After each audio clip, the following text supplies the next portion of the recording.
being an artist is a constant chase. You get a job and it might last 2 months, which means you have to plan ahead. You have to always think about it. You have to make friends, but most importantly, never sell out. Because once you sell your soul, you can never get it back. Welcome to Artist Works, where we explore the labor concepts and inspiration behind the art, illuminating and shaping our world. My name is Evan Papp, and I'm the executive producer of Empathy Media Lab, which publishes content on labor, political economy, art, and culture, and we're a proud member of the Labor Radio Podcast Network.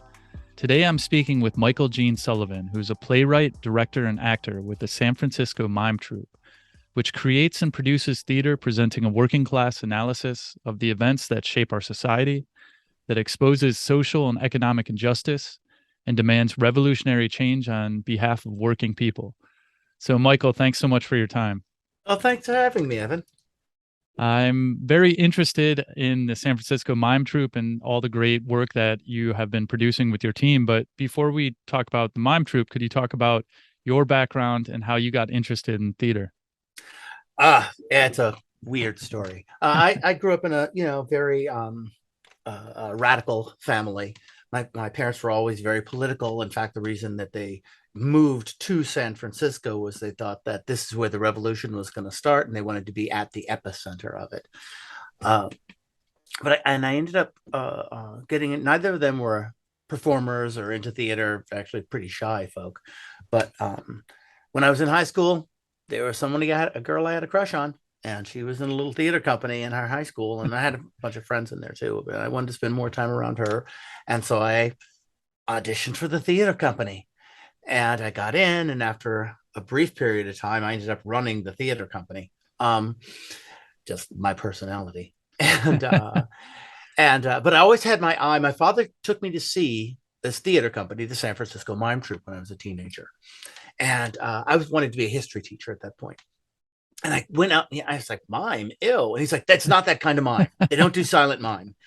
And so he took me to see a show they were doing, Fact Wino meets Armageddon Man, which is about, kind of like, it was about propaganda, and it was about Reaganism, and it was about all of these different issues, foreign policy in Central America and working class issues. And it was done in this big cartoony style, a musical comedy that was so intelligent and so much about affecting the audience, so activist.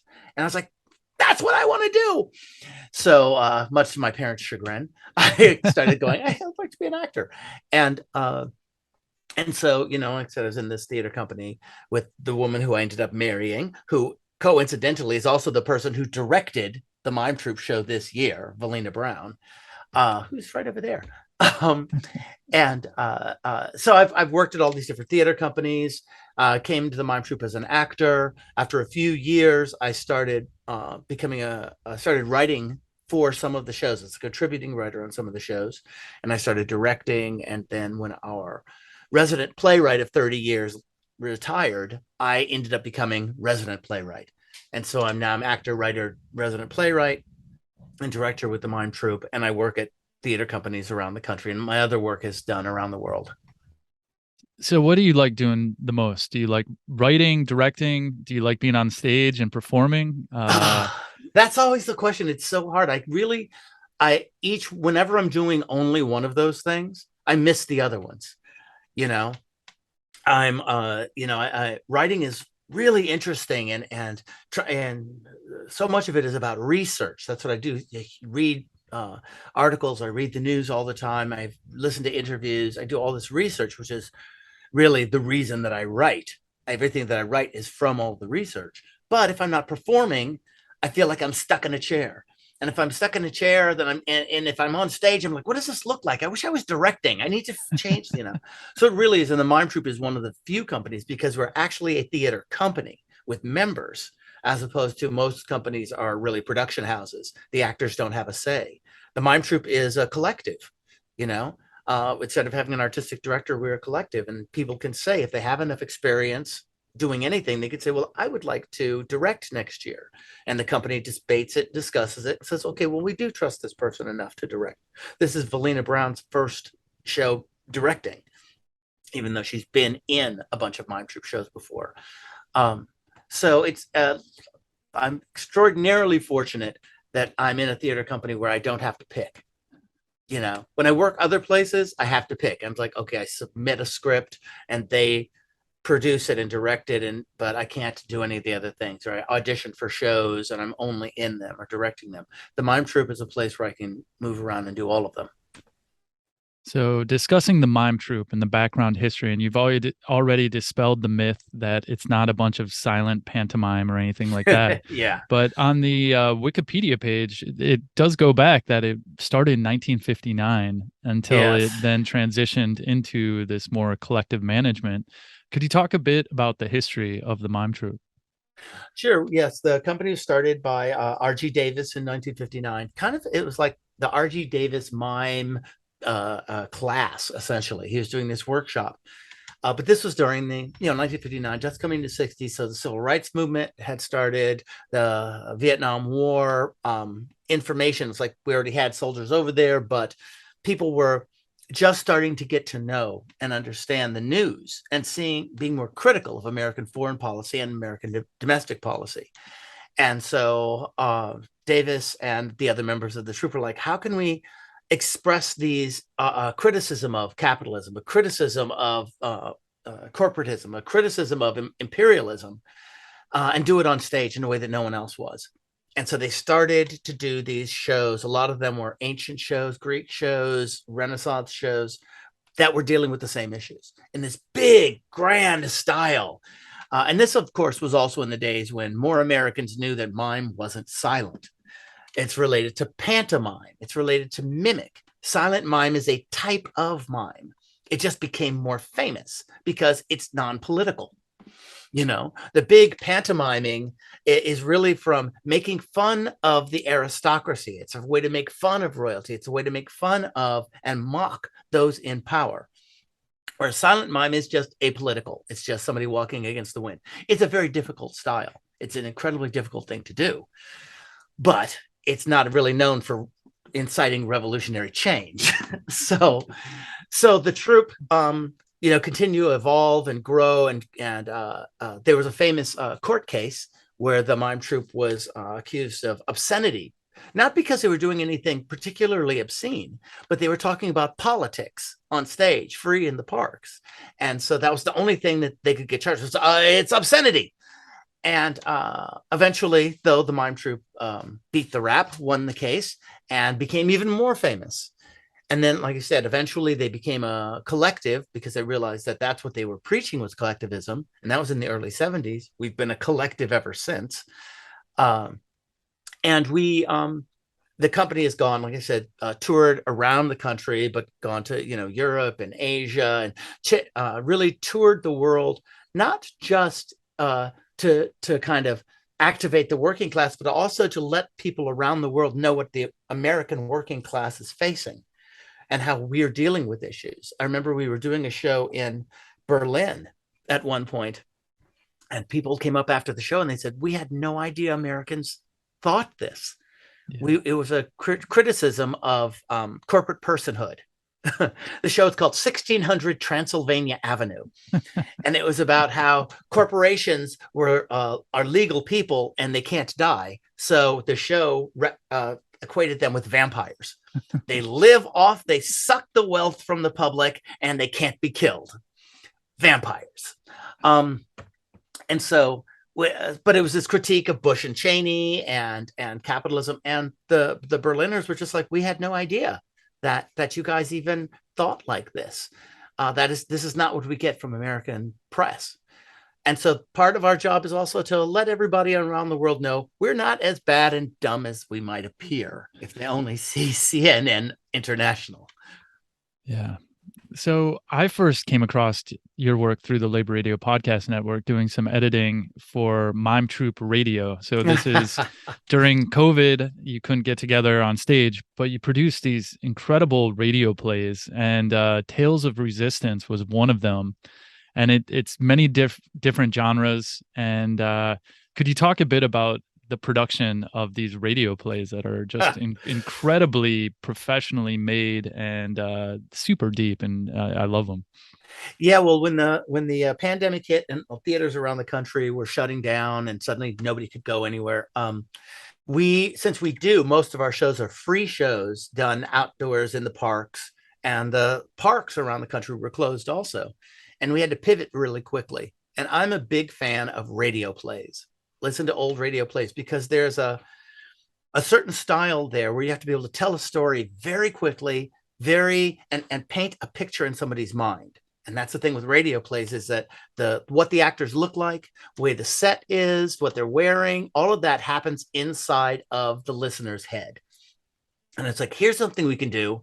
And it also would give us a chance to work with actors around the country, Mime Troupe veterans that had moved away from San Francisco, that we could call them and say, do you want to do this?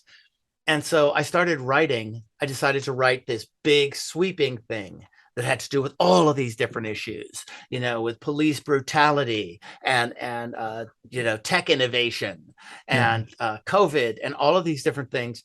And I set it was a big task that I set myself, which was to write 4 different series and then have them all come together and all the stories overlap in the end. But it was a lot of fun, and the technology around it was very particular in that we couldn't get together to record. So everybody had to record in their homes. We would all get together using Zoom or Zencaster or these different things and rehearse. And then we would try to record at the same time, everyone using their home equipment. And we would buy people equipment to make sure everybody had good stuff, all going to our engineer, Taylor Gonzalez. And then the director, Valina Brown, or myself on those shows would then, and Daniel Savio, who's the son of Mario Savio from the free speech movement. Daniel is our composer lyricist. We would all get together again online and listen to the whole show, edit it, take a line from this take, a different line from that take, this thing, and put it all together, and then release it just in time to start recording the next one. Yeah. So it was hectic, but we learned a huge amount, and we had a great time doing it. So that after doing that, we then moved on to doing our A Red Carol, which is a radio version of and the radical worker-oriented version of A Christmas Carol, which was a bigger production, and we're letting that go every year so that people can do it again for free.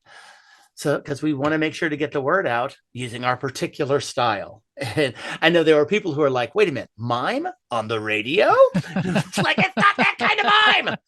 So that was a lot of fun. The Red Carol, let's talk a little bit about that. So you wrote it, I believe, right? And you also play Bob Cratchit in the play. And the overview of it is, at least in the introduction, is that Bob Cratchit tells Scrooge, people always think this story is about you, but it ain't about you. It's about us. Could you just give a little summation of what the Red Carol is about? Well, when Dickens wrote Christmas Carol, the world was a very different place. I mean, specifically Europe was a very different place. There was no sense of public benefit, of social justice. The rich were rich because they deserved to be rich, and the poor deserved to be poor. And to give money to the poor was actually against the law in some places. And you could be arrested just for being poor. And so Dickens writes A Christmas Carol not as this fun entertainment, not as this thing. He kind of invents the idea of that kind of, we're all fellow humans, and that what we do at that time of year, giving money to people, giving money to charities, giving money, helping other people who are less fortunate. Dickens invents that as a Christmas thing. Christmas was not much of a holiday in those days. He invents it as a time of giving and sharing, not about giving presents, but about taking care of your fellow human beings. And that part of the story got lost as it became more and more corporate. Big theaters, movies, all of this stuff that do the story. And they always make it about Scrooge. They always make it that, well, he's the most important thing. If Scrooge changes, the world will be a better place. And Dickens was going, no, you're all Scrooges. It's not about him. And it was very focused on the workers. Most people have never read the book. They only have seen various bad film versions. Not all the versions are bad, but that's what we namely see. So I wanted to write one that was closer to what I felt Dickens intended, which was to activate the audience. And the way to do that was to tell it through Cratchit's point of view.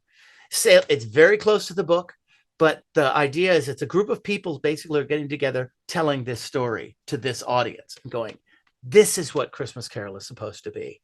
And I wanted to set it apart from the other carols, which is why it's called A Red Carol. And I put in all these labor songs. I used all of these traditional like IWW labor songs, and that many of them have the same tune as Christmas carols, because that's what the IWW songwriters would do, is they take traditional songs and they'd repurpose them as political tunes. So I did that in the play. And IWW is the industrial workers of the world. Yes, just in case one of the most folks. Radical of the ones. The IWW were the folks who were saying we should all be in one big union. Yeah. And everyone should be in the union. It shouldn't be separated out between skilled workers and unskilled workers. It's like we're all in one big union. Yeah. So you are now back on stage, and yes. One of the projects is Back to the Way Things Were, and it was written by yourself and Marie Cartier, yeah, and music and lyrics by Daniel Savio, and directed by Valina Brown as well. And could you talk about this production?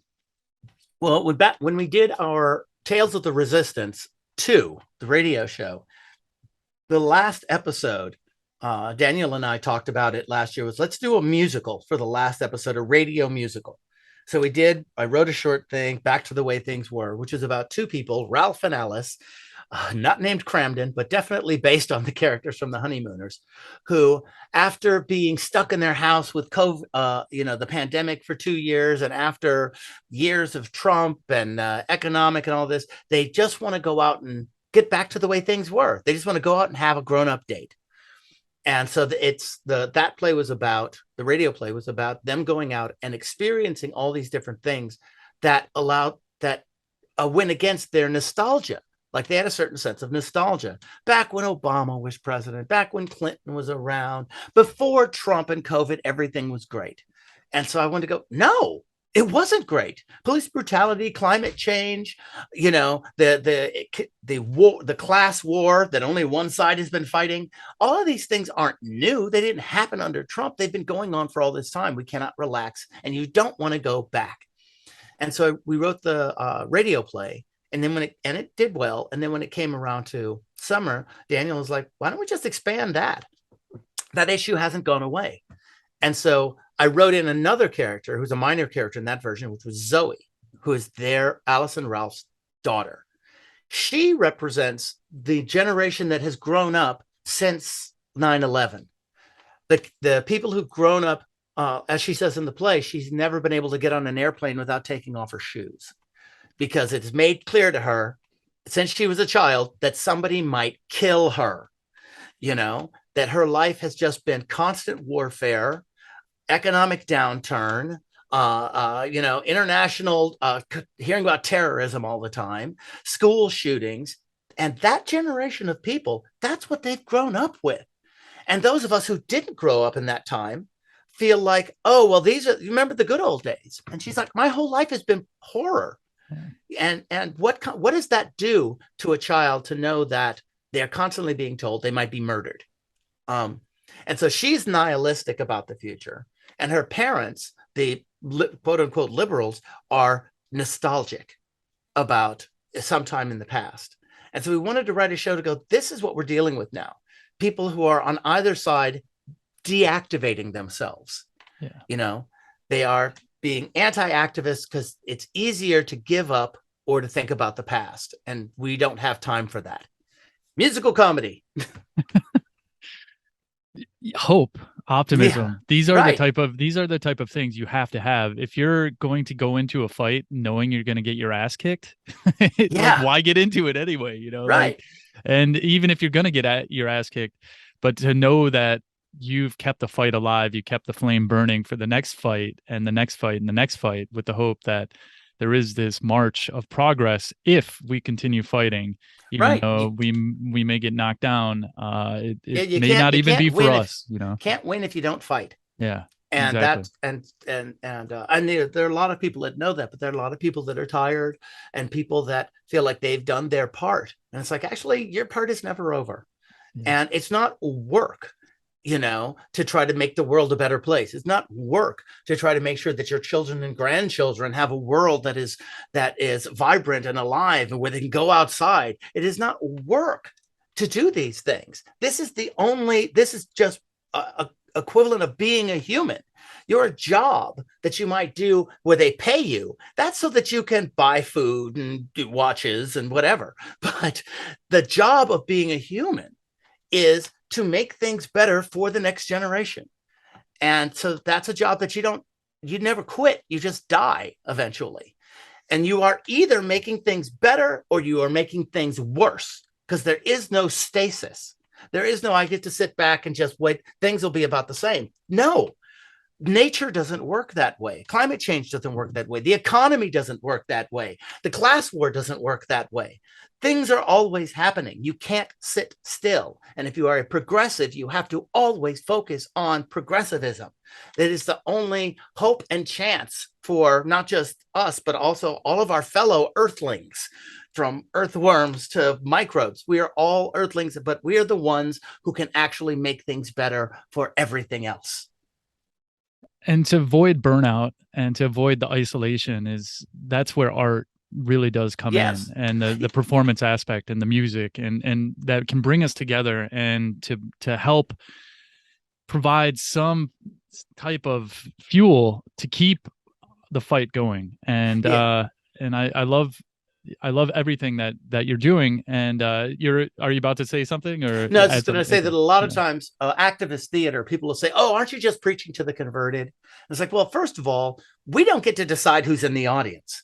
That's whoever shows up, converted or unconverted. But even if people in the audience on some essential level do agree with the overall philosophy of the show, we are giving them new tools, new information, inspiring them to stay in the fight, but also that when you get to go to see a show that's an activist and political, you're in a self-selected community of the audience. You can look around and know that you're not alone in the way you think things should change, and your attitudes about politics or sexism, racism, homophobia, xenophobia, transphobia, all of these different issues. You can go, these people all agree with me. I am not isolated. I'm not as isolated as the conservatives would like me to believe I am. And the conservative press, especially, will always say, you shouldn't go to see something that's activist because you already agree with it. You should go see something different. It's like, why? I don't have time for that. Why should I go see stuff I hate? I'm going to see something that's going to make me feel better and give me hope and inspire me to go out and fight for change. And it's that beautiful solidarity that it brings. And a lot of people are looking at art and culture and cultural productions and saying, well, that's just a little extra fluff and things like that. But I do want to talk about the essential nature and the fact that there are operations, there's the business side of it, the production side. So as I understand, I went on the webpage, and you're doing these summer shows and you're providing them free, but some of them on average are over $8,000 for a show, $265,000 for a season. It takes a lot of labor to actually generate these productions, both on the pre-production and the performance side, and then everything else that goes into rentals and marketing and those type of things. So could you talk a little bit about just the business side of running this company? And it's also a collective too, which I Yeah. find beautiful, that it can be hard working with a lot of different voices and inputs, but at the same time, everyone is involved with the management of this process. Yeah, like I said, our collective essentially functions as the artistic director of the theater company. Everybody doesn't do everything. People make this mistake. They think, oh, it's a collective, therefore everybody writes, everybody directs. It's like, no, no, no, no, no. We delegate. That is the way to do a collective. You delegate responsibilities. Otherwise, it's just arguing. And we're also a union company. So all of our actors are in the union, which could create a disparity of power. But what we decided to do years ago was everybody at the Mime Troupe gets paid the same amount of money, whether it's the newest band member who's going to come in and play saxophone this year or our general manager, who is also in the collective. Everybody gets paid the same amount. And that amount is set by how much the equity union actors are getting. When it comes to financing, we don't go after corporate dough. Most theater companies are in that position. But how can you do a critique of banking if you've got Wells Fargo on your board? How can you talk about the oil industry and the unending horror and damage that they create if you're taking money from Exxon? Because those companies, those corporations will always say, well, we don't want to influence the art, but they do. They do. By giving you money makes you self-edit. So the Mime Troupe, because it's going to be about across the board capitalism, we just don't take their money. We don't ask for it, and we don't do sponsorships of any sort. And we rely on foundations and rely on like the NEA, which is tax money and money from cities and counties. And we ask for individual donations from audience members after the show. And the thing is that people will say, hey, well, what if somebody gives you a lot of money? What are you going to do for them? It's like, nothing. No, they don't get their name on the building. No, they don't get, we will thank them because we want to have money from people who aren't going to try to influence us, aren't going to say, hey, my kid wants to be a writer. Well, that's great for them. I hope they succeed and they could take a workshop. But no, we don't want to allow the aristocracy, financial or cultural aristocracy, to try to control us. So we rely on donations from around the country, especially with doing stuff on the radio, allowed audience members in Washington, D.C., in Boston and New York or wherever to hear the troupe and then financially support us. And so we are continuing to move forward. This has been our model. And people go, well, how can you possibly exist like this? And it's like, you know what? Lehman Brothers isn't around anymore. The average American corporation and business only lasts like 4 years. We've been here over 60. So we're doing something right. By being a theater of the people, we rely on the people, and they have not let us down. So with the remaining time we have left, I do like to share some insight into what you've learned as an artist over the many years that you've been a professional actor, writer, playwright. And so if you had to offer some advice to some people who may be coming up, who may be interested in getting into theater, into acting, into writing, what are some of the lessons that you've learned from your own journey? I'd say the main things are avoid debt. Just as an artist, as a person, but especially as an artist, unless you have to get an MFA, unless you have to do something, just avoid debt. Live within your means. Don't pick up any weird habits like smoking or going out with the fellow actors or dancers, whoever, after every, that costs. I remember I used to teach a class and I was like, just having a coffee, just saying, I'm going to go and get Starbucks twice a day. That's at the end of the year, that's like a month rent. You have to really be frugal and practical at the same time. Avoid debt. And you might want to avoid what everybody will tell you, which is you have to have a job to fall back on. Because if you have a job to fall back on, you might just fall back on that job. You have to just go, I'm just throwing myself up a cliff and I'm going to try this for a while. And if it works, great. Being an artist is a constant chase. You get a job and it might last 2 months, which means you have to plan ahead. You have to always think about it. You have to make friends, but most importantly, never sell out. Because once you sell your soul, you can never get it back. Be diligent, commit to the political side of the work that you're doing. Don't piss people off unless they deserve to be pissed off. And hopefully you will be able to, and don't try to be a star. If you focus on making a living as an actor or as an artist, it's easier. But if you try to focus on being a star, you might just burn out and be disappointed. So anyway, that's what I tell in a nutshell, what I tell artists. So where do you see hope? And this is the final question with our time. Like where do you see hope that drives your inspiration going forward? Part of it is I just see hope in everything. because you have to have hope. You have to know that no matter how bad things are today, tomorrow is going to happen, and it is going to be full of hope. You're going to wake up and you're going to hope the sun rises. You're going to hope that you have a home. You're going to hope that whatever it is you do for a living still exists. So no matter how nihilistic you think you are, actually you have all this hope. You're going to hope that the people you love are dead. So you have hope even if you think you don't. And then all you're doing is piling other hope on top of that because you have no choice. You have to. We are on a small planet, on the thin rim of a small planet with this little bit of atmosphere. As somebody said, we're all just eventual skeletons on a wet rock hurtling through a void. So you might as well, have fun while you're here before your oblivion hits you, but also you might as well have hope. It's better than the alternative. And hope is constant. Constantly seeing positive possibilities and recognizing people who, for whatever reason, have given up hope or are benefiting from hopelessness or trying to inspire hopelessness in you. And you have to shun them. You have to fight them. You have to always keep them out of your lives and point them out to others. Do not accept that hopelessness and giving power over to those psychopaths who run our society is the only choice we have.